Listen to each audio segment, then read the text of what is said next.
Assalamualaikum warahmatullahi wabarakatuh. Perkenalkan, nama saya Syifa Dwi Atika, mahasiswi Universitas Andalas, jurusan Sastra Indonesia 2018.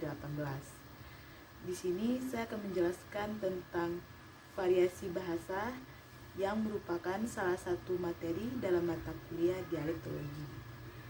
Baiklah, saya akan menjelaskan sedikit apa itu dialektologi. Dialektologi adalah paduan dari kata dialek yang berarti variasi bahasa dan logi yang berarti ilmu. Secara etimologi kata itu, dialektologi adalah ilmu yang mempelajari variasi bahasa atau ilmu yang mempelajari dialek.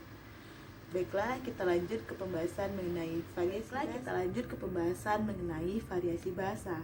Bahasa terdiri dari dua aspek yang mendasar. Yang pertama yaitu aspek bentuk dan yang kedua yaitu aspek makna. Aspek bentuk berkaitan dengan bunyi, tulisan, dan struktur, sedangkan aspek makna bersifat leksikal dan fungsional. Bahasa dalam aspek bentuk dan makna ini seringkali menimbulkan perbedaan, baik itu perbedaan kecil maupun perbedaan besar. Karena perbedaan-perbedaan tersebutlah akhirnya menghasilkan ragam dan variasi bahasa. Saya mengambil salah satu pendapat dari seorang ahli yang bernama Suparno dalam bukunya berjudul Dasar-Dasar Linguistik.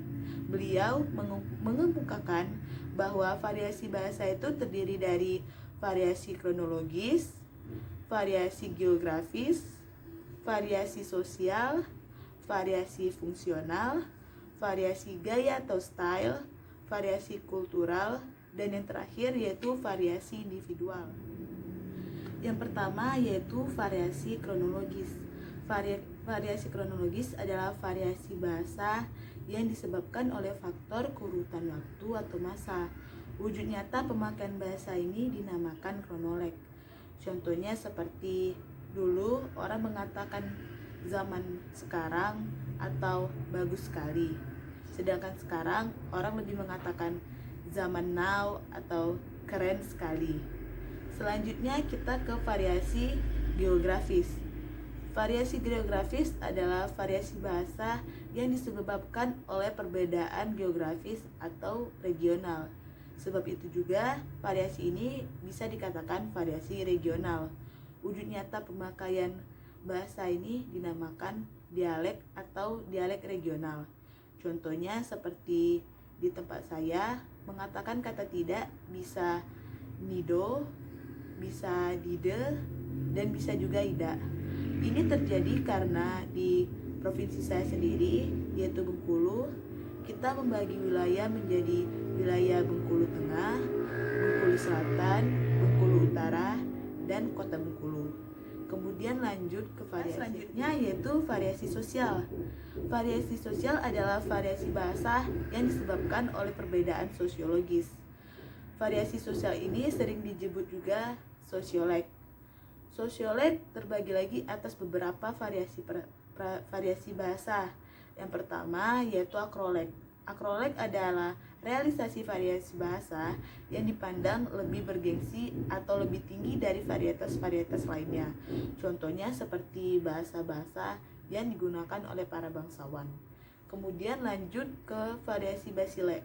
Basile adalah realisasi variasi bahasa yang dipandang kurang bergengsi atau bahkan dipandang rendah. Misalnya bahasa yang dipakai oleh para kuli bangunan.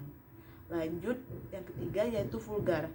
Vulgar adalah wujud variasi bahasa yang ciri-cirinya menunjukkan pemakaian bahasa oleh penutur yang kurang terpelajar. Dari kalangan orang-orang yang kurang terpelajar ini, mereka berbahasa cenderung langsung mengungkapkan maksudnya tanpa mempertimbangkan bentuk bahasanya. Oleh karena itu, bahasa yang dipergunakan adalah bahasa dengan kata-kata yang kasar. Slang adalah wujud atau realisasi variasi bahasa yang bersifat khusus dan rahasia. Berarti bahasa ini hanya dipakai oleh kalangan tertentu yang sangat terbatas dan tidak boleh orang luar tahu. Yang selanjutnya yaitu Kolokial. Kolokial adalah bahasa percakapan sehari-hari yang biasanya dipergunakan oleh kelompok sosial kelas bawah. Lanjut ke jargon. Jargon adalah wujud variasi bahasa yang pemakaiannya terbatas pada kelompok-kelompok sosial tertentu. Bentuk istilah-istilah khusus namun bersifat rahasia. Argot adalah wujud variasi bahasa yang pemakaiannya terbatas pada profesi-profesi tertentu dan bersifat rahasia. Kemudian yang terakhir yaitu ken. Ken adalah wujud variasi bahasa yang dipakai oleh kelompok sosial tertentu dengan lagu yang dibuat-buat supaya lebih menimbulkan kesan. Contohnya seperti bahasa yang digunakan oleh para pengemis ataupun oleh para peminta-minta. Lanjut ke variasi selanjutnya yaitu variasi fungsional. Variasi fungsional. Variasi fungsional adalah variasi yang disebabkan oleh perbedaan fungsi pemakaian bahasa. Sampai seberapa jauh fungsi-fungsi bahasa itu dimanifestasikan akan tampak pada wujud variasi fungsional atau biasa juga disebut fungsiolek. Contohnya seperti bahasa untuk khutbah, bahasa reportase, bahasa MC, dan bahasa telegram.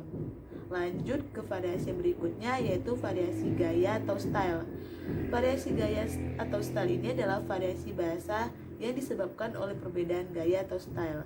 Gaya atau style itu sendiri adalah cara berbahasa seseorang dalam performansinya, baik itu secara terencana maupun tidak, baik itu secara lisan maupun tertulis. Dan variasi gaya atau style ini dibagi lagi menjadi 5 macam gaya atau style.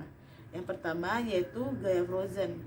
Gaya ini disebut juga gaya beku sebab bentuk pemakaiannya tidak pernah berubah dari masa ke masa dan oleh siapapun penuturnya. Yang kedua yaitu gaya formal. Gaya ini disebut juga gaya baku.